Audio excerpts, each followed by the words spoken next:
Gator and the Sailboat. The day started out well with light winds on a spring afternoon. About a month ago I joined the radio control model sailboat club. The person in charge on the club helped me get my first model sailboat. He told me what hobby store to go get the model sailboat kit. At the hobby store they sold me a radio control boat the walls built and said to go, putting the boat on the golf cart and taking it down to the pond where the sailboat club meets. The person who was in charge of the sailboat club was walking his dog. He saw me with it on the golf cart. Looking at the sailboat on the cart he told me it was the wrong one. He also would take me back to the hobby store to get the right one. So he did. After that the hobby store would not have the model kits in for a few days. After get back home he called around and found a sailboat for sale. It turns out it was his first boat that he built years ago.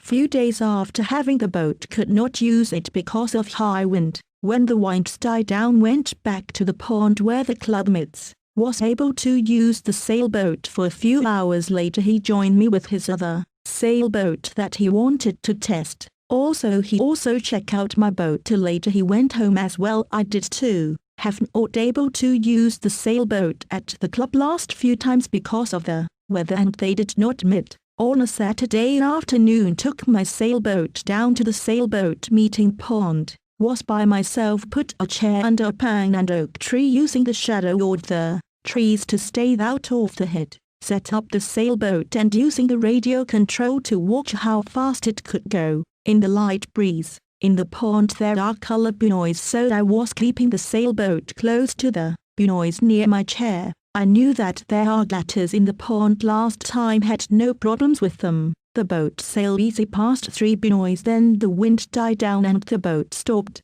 It was at a buoy that was close to the other side of pond, hoping that the boat would drift over to that side where I could reach in and get it. Walking around to the side where I knew the boat would drift into the pond bank. At first heard the sound like a large frog as I was walk a large splash in the water near me. It was a 5-foot gator now right beside my sailboat. It looked like it wanted to take a bite out of the boat. Ran back to my chair where I had a rod and reel for fishing, used it to cast out to get the boat in closer. Was able to bring the boat in much close to me, but the gator still stayed beside it. Could not make any big splashes in the water and it would bring the gator right to me. So casting out my lure, hitting the water around the gator head and foot, so hoping it would move. For it seemed like more than 10 minutes the gator turned away from the sailboat, swimming over to the closest buoy marker. After I knew it had its back to me,